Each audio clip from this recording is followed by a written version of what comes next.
Welcome back to Proper Punters this week, brought to you by CrossBet. I'm your host, Big Les. We're here with proper punter himself, Aaron Macey, and ex-jockey Glyn Schofield as well. Boys, how are we this week? Not bad. Not bad. Good week of racing coming up. This weekend we're pretty much jam-packed. But before we talk about the racing, let's talk about the new and improved Discord that we've got, the new and improved BTFU group chat, which has been moved from WhatsApp to Discord.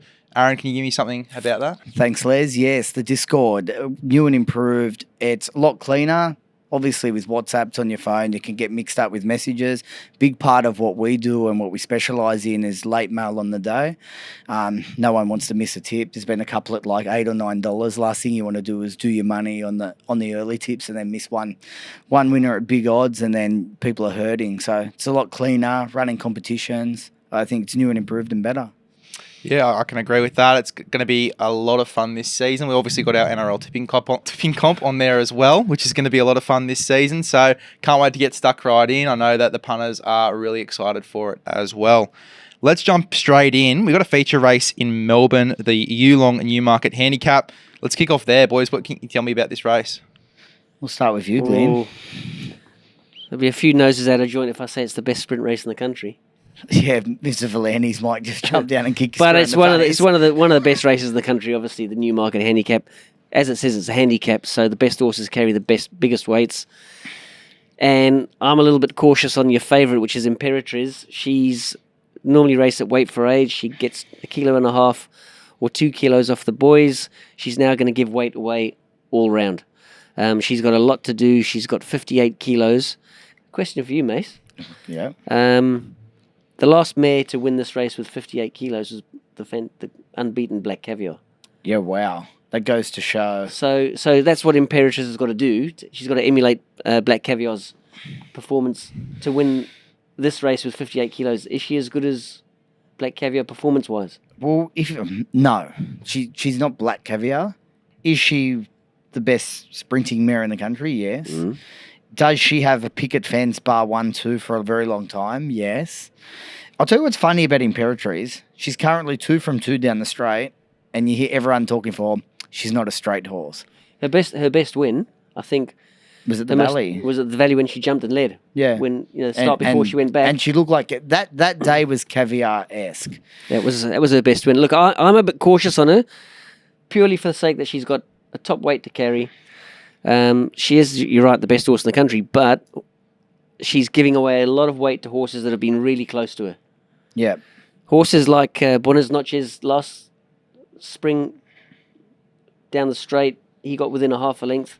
I think he's got a 4.5, 5 kilo turnaround on her for a half a length beating. So that's a lot of weight to give away for a narrow win margin, especially when the females are giving weight to the boys. That's always a tough. That's why this race is it's always a tough ask, because it's a handicap. A massively big ask. And of course you got the bottom weight Cylinder, who wasn't far behind either last start. Had no luck in run really. He was sort of hemmed away. When they sprinted, they sort of left him behind. Stepping up to the 1200's got to suit him. It's certainly going to suit a little bit, massively. And he's got no weight. He's drawn on the outside. He's going to have clear running when Jamie Carr decides to let him go with that low weight. He could absolutely. Question launch. for you though: what's happened to the blue horses? Yeah, they're very quiet, aren't they? This is the time of the year where they normally. We're talking about Godolphin, yeah. Yeah, of course. I don't know if any James blue Cummings' stable normally comes alive carnival time, but usually it's the weeks leading into the carnival. You start seeing they've got maidens. They've got these young, like they've got the lower grade horses. They're usually trialing really well. They're so bloody quiet. They've barely got a 2-year-old. We'll talk about Tom Kitten later. He's another one that's sort of just. Might have gone dropped off a little bit. But getting back to this one, look, Cylinder does have to fly the flag for Godolphin. They're not pulling up trees at the moment. No. But it would never surprise me if James Cummings could turn that. It's obviously going to be a massive target race for him being a 3-year-old colt. Oh, of course. And again, he's got 51.5 kilos. He's receiving 6.5, 7 kilos. Is there an issue? He's had 2 starts at the track. His other run against Osmosis, poor recovery, pulled up with poor recovery. That was in the 3-year-old sprint. Yeah, I think you have to forgive him. He's definitely a chance down in the weights. I'm really keen on Buenas Noches. I like Buenas Noches too. Originally, I thought the mare might just be too good, and then the run the other day was just the barrier trial. Yeah, that's Or what the you want run, to you call it. Yeah, both. It was. I don't know what happened. When Nash went back, horse come back in his face. It was a funny race that because there was a horse that jumped and led at not a strong tempo, and then all of a sudden within a furlong it was 6 and 7 lengths in front, and Nash had already committed to going back. He committed to going back, and I think a horse did come back in his face, and he went And he back ended even up- further. He ended up 17 in race lengths. 8 instead of being in race 7. It was yeah. And look, the winner was only 2 lengths in front of him.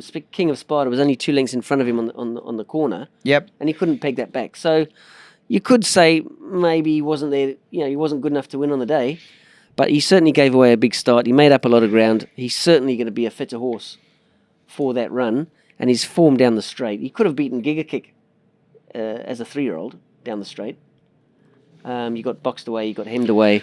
Well, if you go back And to so his he's- run he's a- two he's a starts top ago. horse. You go back to his run 2 starts ago to Imperatrice. I love the Got book. beat half a length. It got beat half a length. Yeah. You get the weight swing. I love that Shin goes back aboard. Shin's obviously knows the horse now. And you're getting each way odds. Like you can back him each way in this race. Blake's a really brave rider.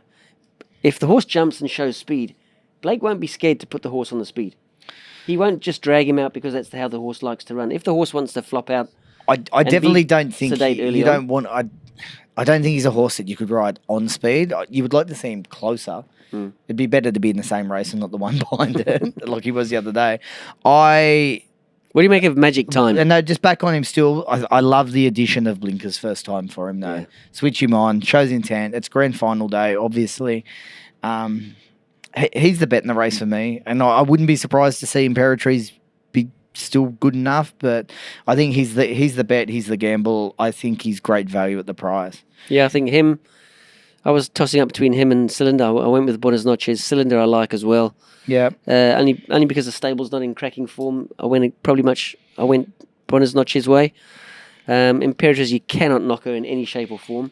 But I think just maybe the conditions could be testing for her. And of course, one for the consideration of course is Magic Time, who was so impressive at Caulfield last start. Drawn on the outside as well, gets clear running wherever she goes. Great race to start the day off. Beautiful. Yep. Well, let's move up to Randwick. We've got the Todman Stakes. Some 2-year-olds that you guys are keen on. Jeez, talk about Randwick. There are 4 races that we're going to talk about at Randwick. Some great racing up here. I mean, wow. Being like a kid growing up watching the races, most kids are out there playing You sport. grown up doing yet? You still a kid? Oh, yeah, definitely. Still am a massive kid. But I was a kid just watching the races, and I used to just be so fascinated by watching good horses. And it's something you don't lose. And I think even the people that are form students, and they might not be the races you want to bet the most on, but there's something about watching the best of the best compete, and we get to see that this weekend. It's really exciting. we've got the best 2-year-olds lining up because this is really the pointer for the slipper. In saying that, I don't think the fillies race, and we won't go through it, I don't think it's anywhere near as good as this It's not field. as strong as this field. But This, outside of Stormboy, this is all of his challenges pretty much. and scarily, most of the fancied horses in this race, as well as Stormboy, are trained by Gay and Adrian. Is it going to be like Waller in the Doncaster, where he's had the first 4? Could Gay do it in a slipper? Look, she's going to dominate the speed in this race. Yes. The question I'm going to ask you here, as you do all the maps and the speed and all that, is where does, and it was both of our tips last time, where does Espionage get from that wide gate? So let's Because Yes. she's got Shangri-La Express, excuse me, and Straight Charge drawn soft underneath it. They're drawn 1 and 2. Well, I just think control they the both race. roll full. I don't think they're going to take each other on, but they're the 1-2. They go like that. One's not going to take a sit behind the other. I think they just jump. So then where does Espionage get? This is where it's going to be tricky for Nash, and this is probably one of the biggest questions: is he in the slipper if he doesn't win or run a place? Because if that's the case, he could just flop back. But at the same time, Espionage does have tactical speed. He can over race. Well, he can. So that's the thing. So I think he jumps, he kicks up. The horse that could with the fly in the ointment, obviously Switzerland will hold a somewhat positive position from the inside draw. Get a Fix is the one that could probably keep Espionage out. If I'm Nash, I'd jump, go for probably 100 metres, 50 metres, try and assess. If you think you can slot in, slot. If not, try and bring him back. How possible that is on a 2-year-old, I don't know. You've ridden them, I haven't. It's not an easy task. The thing, you would probably agree with this though, the races where you can find a run, like you can work your way into a run, races that have pace, like they're not going to walk. Yes, Gay controls the pace, but these aren't two horses that just jump, sit, and then skip. There'll be no chance of either, even though probably the 2 or possibly 3 leading horses in the race, pace-wise, are all trained by the same trainer. They're ridden by different jockeys. Yeah. They're not out there to do each other a favour. No. They're going to be out there to win the race for themselves. So it's not going to be a slowly run affair. If by any chance Shangri-La Express and Straight Charge want to go try and steady the speed up, Nash will just whip straight around him. I promise you that. He's not going to want to be covering ground. He just over definitely 1,200 won't. metres. Like we're 2 weeks out from the slipper now. He definitely doesn't want a gut buster going into it. One thing we'll say, so if you go and look at the mounting yard, he looked like he was going to improve from the run. A bit soft, did he? He looked a little bit, not massively, but he did look a little bit soft. Straight Charge looked that little bit more wound up. The market said that, The word on the ground was that Espionage was their slipper horse. and I think the word still is. Okay. But I'll tell you what, I'm sticking with Espionage. He's going to need luck. I can't rubber stamp him. I think he's the best horse in the race still. I think he just needs luck from the gate to find his way in. I think they're going to run along. I think Nash is going to be able to slot in. It's whether it's that 1 or 2 pairs back. I personally don't think he's going to get caught 3 wide. Okay. I think they're going to run a lot. They'll stretch out enough that he's going to find a position. And his last 50 metres in that race was sensational. And you say he's got if you go and watch the stewards footage, honestly, Nash just followed him. Like you literally almost can't see him behind Straight Charge in the straight because he just followed him all the way down the straight. Straight Charge laid out.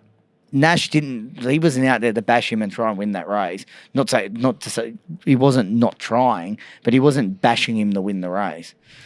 I think he can flip the tables. I wouldn't be surprised to see the new second favourite for the race being Espionage. And if they do run time, this is a horse that could firm right up. I go back to watching the 2-year-old trials at Randwick, the official 2-year-old trials before the breeders played. And Straight Charge was such an imposing looking 2-year-old. He wasn't big and strong, but he was tall and lanky. And looking at him the other day, he's actually really grown into himself. He's a proper man of a horse, and he showed it the other day. We actually overlooked that horse, thought Espionage will be too good for him, but Straight Charge just showed him a clean pair of heels. So you like Straight Charge? I just think the way he won the other day, he was dominant from the front. He's going up another. See, I think he got to control. He's going to be. I think he's going to be pretty dominant, and it'll take a really quick one to run over the top of him. On saying that though, I think things went his way the other day. I don't think they go his way here, even though it is the stablemates. I want to be on Espionage, and we have to make note of Switzerland. Well, that's what I was going to ask you. If those 3 do start playing tactical positions, the horse is is going to get rubber stamped the run of the race. Switzerland gets a camp right on the back of them and could just go poof. The horse that almost gets the guaranteed run of the race, in my opinion, is Switzerland. Yeah. Nash is going to need to do some riding to get into a position, maybe outside of him or just behind him or in front of him, wherever that might be. He gets it from the gate. James will do it. He'll put there. He'll sit, and it's just whether I think he's a lovely horse. He's number 2 pick for me.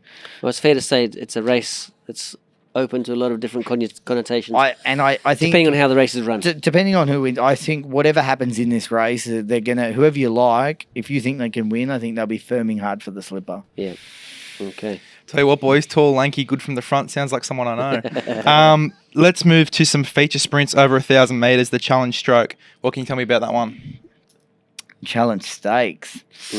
We've got Private Eye in favourite. I think we're going to have a difference of an opinion here. You don't like him. I love the horse. In this race. Yeah, I want to be just 1,000 metres second up. Having his second run at the 1,000. I know he's just got beat by Imperatrice. So going down the straight, though, it almost adds that 100 metres. Does it not? It's a little bit tougher, but that race was devoid of speed.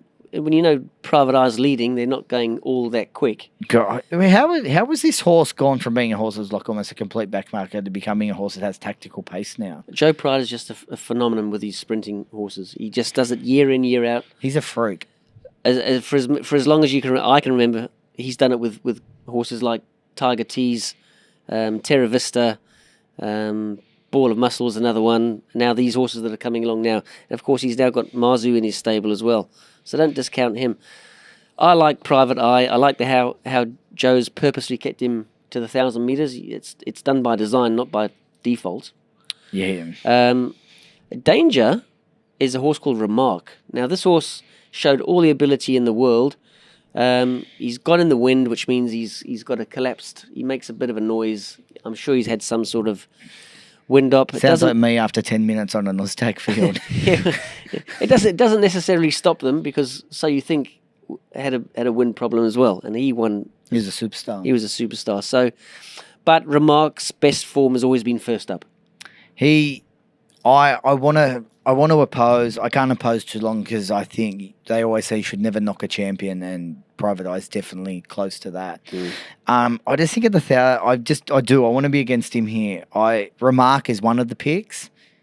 He isn't the top pick. I've just edged over due to odds to another, but I think he rolls forward. Barrier 1, beautiful for him. His best runs are clearly first up. His trials have been exceptional. He is proven at the 1,000 metres. He's definitely can really perform over 1,000. And as you know, the 1,000 metres is a specialist trip. It can bring horses unstuck. They don't necessarily... Best horse doesn't necessarily win. The best 1,000-metre horse can win. The horse I've got him second pick. I'm just going with passive aggressive. I was going to ask you that because he beat Eduardo in the same race last year. Yes, and Remark was in that race. Yeah. And she was phenomenal in that race. Her barrier trial jump outs in Melbourne, both been really solid. I don't think there's too much pace in this race. House Serenity will also roll forward. I just think this is a horse, once again, it's won this race. It's won over the 1,000. They're the two I want to be on. I'll tell you a horse that's absolutely flying, but I think the 1,000 will be too short, and that's Aft Cabin. Another blue horse that he's gonna have to try and win this race first up. Definitely. So you're Private Eye? I'm Private Eye. I just Rubber think stamp. Wait for Age is the best horse. Remark for me jumps and leads. Private Eye from his wide gate, I presume he just jumps and rolls up and sits just outside them. No harm sitting 3 wide over the 1,000 at Randwick because he'll just be able to stride up and do what he wants to do. But of course, as you say, passive aggressive is going to have the drop on them. F Cabin probably gets somewhere similar. Smallish field. I can't really look past Private Eye. Okay. I'll be playing passive aggressive and probably saving Remark and hopefully not watching Nash just sail home. All right, let's move to the Canterbury Stakes, headlined by superstar Think About It. I don't think you have to think about it too much the way that you boys talk about this horse. Yeah, he's a superstar, isn't he? Everest winner. This horse. His trials this time in, I've had a look at his trials. He doesn't normally trial that flash. I disagree. I think he's a pretty good trialer. He's always been one I'd defend. But he's gone to the trials, and Sammy's really had a hard hold of him, especially in his first trial. He went to the line with a lot under the tank, and I don't look. Espiona's dodging the Newmarket Stakes and Imperatriz to come here. So wherever she went, she's bumping into a champion. Yeah, it was either going to be one or the other. Yeah. She's going here. So interesting that the Waller camp have decided to run her at Randwick. Tell me how you think this race is going to be run, Aaron, because there's definite speed in the race. Well, obviously, Malkovich goes forward. Cole Crusher. Well, he's got blinkers first time. He does have. He's raced in blinkers. Blinkers again. They've applied their blinkers again. Obviously, I think they want him to sit closest, which he won a lot earlier. He rolls forward. Bandersnatch will be positive. Think About It will also be positive from the gate. I think he's got to roll forward, shall I say, and be positive. Or do you think he goes back? You think about it? Yeah. I think Sam will just ride him as he feels comfortable. As he feels him. He's got an awkward gait. That could be the slight But over the 1300, what's out of that 1300 start? difficult. How much time do you have before you hit the bend? Well, you've got it's a difficult because you're coming out the 7 furlong chute, but you're obviously starting at the 1300. Yeah. So you're going about 150 metres, and then you hit the first little corner. Then you've got a little false straight, and then you've got the home bend. So to cover ground is not ideal over 13 or 1400 at Randwick. You've got to try You've and got get to in. find somewhere. So he either, I think they just jump and drop him in. I Yeah. think he's just going to try and find cover wherever he sits. But Sam will ride him if he jumps out half a length in front and with them and he wants to roll, I think Sam might just let him be comfortable. If he jumps and flops out and the speed's solid, Samuel he's got the utmost confidence in this horse. Yeah, and you know what? He's the sort of horse that he can overcome adversity. And for all you shorty punters out there, that's the sort of horse that you want. If you He can get himself out of a sticky spot. 100%. And he does. He comes back over. He doesn't fight him too much. And if he does get caught wide, he's tough as fucking nails. You don't want to be covering too much ground over 1300 Randwick first. No, That's 100% you don't. I just think it's a shame he didn't draw a gate because I just rubber stamp him missed the bet. Let's move to Espiona. We'll come back to him. Espiona, she's a horse that does want to draw an inside gate. She gets that here. She gets James. Her first up run behind Imperatrice was enormous. Oh, absolutely phenomenal. Enormous. She's a horse that's won at Randwick twice and placed twice. For me, it's a pity she's not running in the Newmarket. Oh, wow, yeah, you thought. I would have preferred to have seen her. Anyway, it's not my horse. Chris knows what he's not the best trainer in the country for nothing. But you either bump into Imperatrice or you bump into Think About It. Well, let's touch on Pericles then. He's come out and run an incredible second to obviously another horse, Mr. Brightside, another champion. His first 2 starts this campaign, looks like they're going to campaign him at shorter trips. They try to stretch him out over ground last prep. That didn't work. They've clearly identified that he needs to come back in trip. And that's what he gets here. Is he good enough to win this race? I think he runs into another champion. Yeah, probably not. I'm Think About It on top. I just love the horse. Yeah, I'm with you there. All right, and then the last race before the best bets, we've got the time-honoured Randwick Guineas. Talk to me about it, guys. What a great race. Okay, we touched on it earlier. Tom Kitten and the blue colours and the Godolphin horses. They're not quite firing on all cylinders yet. And this horse has had 2 runs back and he's looked a bit flat. He's always hit the line really strongly. I know he hit the line strong in his last start, but it took him forever to get going. He did. He got going first up. It's probably a little bit flat second up. He's probably ready to peak third up. He's obviously a horse that looks for the mile and those longer trips. We've seen that's where he really finds his own. Like his win in the champion over 2000 was phenomenal. I can't find him here. Honestly, I think it's a race in 2. I could almost put a line through everything bar 2 horses. And what are they? Well, I'm going to go with the thing that we found in the late mail of the $8 Celestial Legend. I think he's the value. This is the horse that's relatively lightly raced. As a lot of them are, but I just think he hasn't been overused. I've had a huge opinion of him. His win last start was phenomenal. I was almost a little bit worried first up because I thought he would go better. But one thing with Les, he's really good at getting him right for grand final day. And he was on the wrong part of the track. Les. Yeah, not you. Wrong Les. Well, Les can get it good on grand final day as well. And he was on the wrong part of the track first up. I thought his win was phenomenal, which pretty much wipes out most of this field that finished behind him. And I just think the quality horse in the top weight's the only conceivable danger. I'm happy to back just equal stake both and hope he wins. Yeah, I really cannot see anything outside those 2 horses. Militarized and Celestial Legend. Yeah, I'm happy just to put a pen through the rest of the field. I was going to tip Celestial Legend as the bet of the day, but he's drawn 11. Where does he get? He doesn't show early speed. He's up to the mile, which probably helps him gain a better position early on. But then he's going to be 3 deep midfield or just behind it. I think Karen just takes bad luck out of play. You're not going to win the race at Randwick over the mile. going forward early and burning No, your petrol. but I just think he'll slide in. No, They're going to run along. Like I know you were a little bit keen pre that race on Late Vampires. only because he looked like he had the race to himself. Yeah. Up to a mile, I can't see him. He was a little bit weak over the last 100 metres. So where are you going? You In the sticking with Hobart- Militarized? Well, I'm with you. It's either Militarized or Celestial Legend. I love how Militarized is coming back from a Group 1 race in open class Yeah. against the older horses, back to his own age group. He's won over the Randwick mile, I'm sure.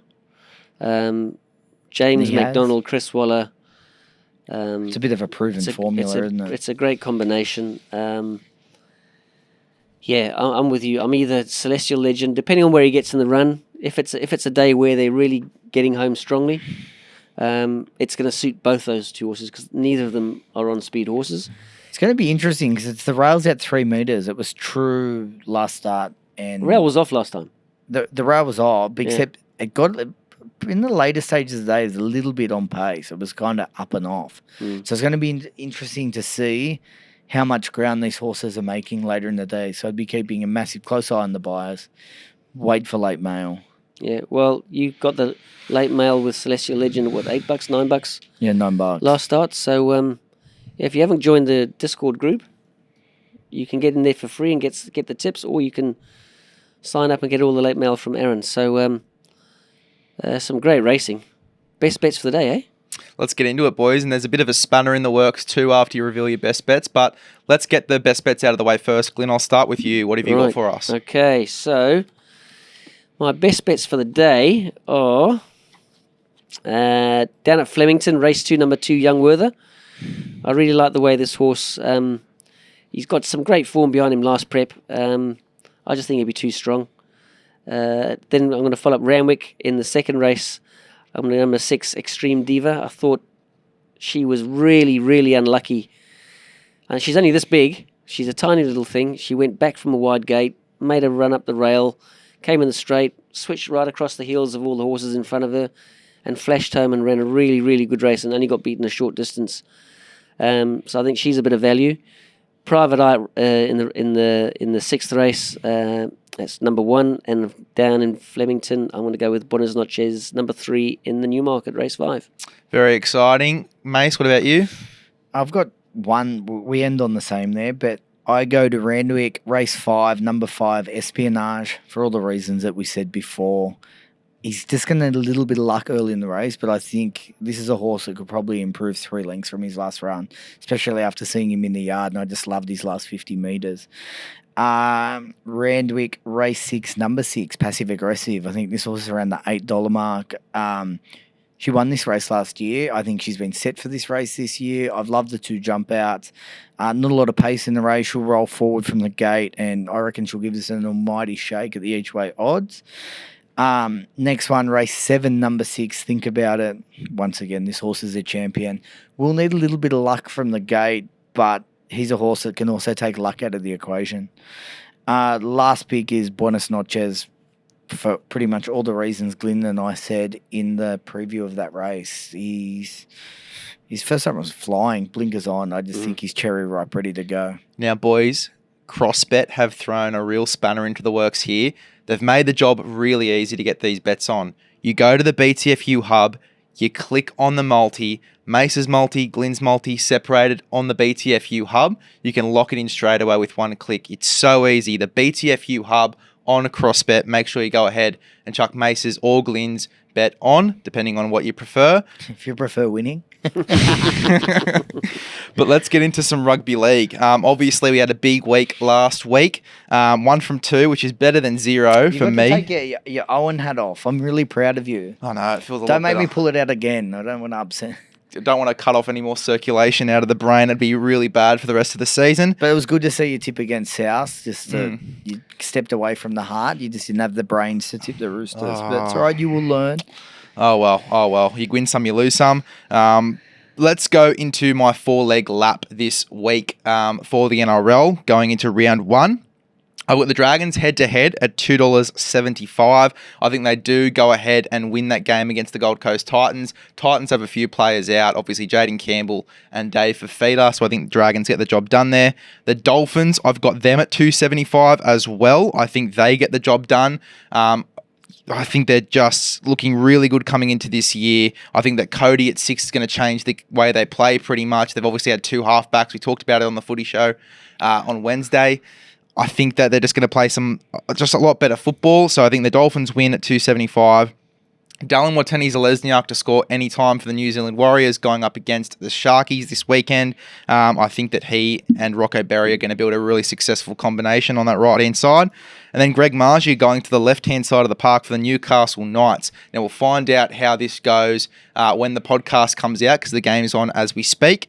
That's $1.67 there for Greg Marju, $18.78. Now, you just need 3 of those legs to win. So make sure you go ahead and put that bet on the CrossBet Hub. All of our multis are there. Boys, it was a pleasure to have you all on for... Just quickly, just run this. So you've got 4 selections for your multi. Mm-hmm. If only one salutes, the Owen hat goes back on next week. Fair enough. I think it'd be dangerous to cut off any more circulation, but look, I'll give it to you. And we'll wrap up with our little Friday special. Mm-hmm. I'm a little bit keen on a horse. You're back to a Friday special. Because last week you said no Friday special. Yes, but so what happened was, it's funny, and this is actually the horse. So last week there was no Friday special, and then I get into the office of a Friday morning, and I can't help myself but look through it pretty much everywhere out wide. Ended up finding a bet. We saluted, which is beautiful. But the horse that I tipped on the Saturday in the provincials was actually scratched. This horse was Yayoi. So it's tomorrow at Newcastle, which will be today if you're watching. Race 3, number 11, Yayoi. It comes out of the Invader Zim race at Canterbury. Never got a look at him. When it's half, got out right at the end. Really looked like it had a lap full of horse. Loved its trials before. Goes to this race. It's out to $4. I cannot believe this horse is $4. I'd probably mark it close to even money. I've got a clear top pick. Very confident, and I'll be truck loading. All right, Mace making the rules here. Thank you for hopping on to Proper Punters yet again this week. Make sure you go to the link in the bio to join the Discord. If you need any assistance, make sure to contact Macey or any of the other admins in the group chats.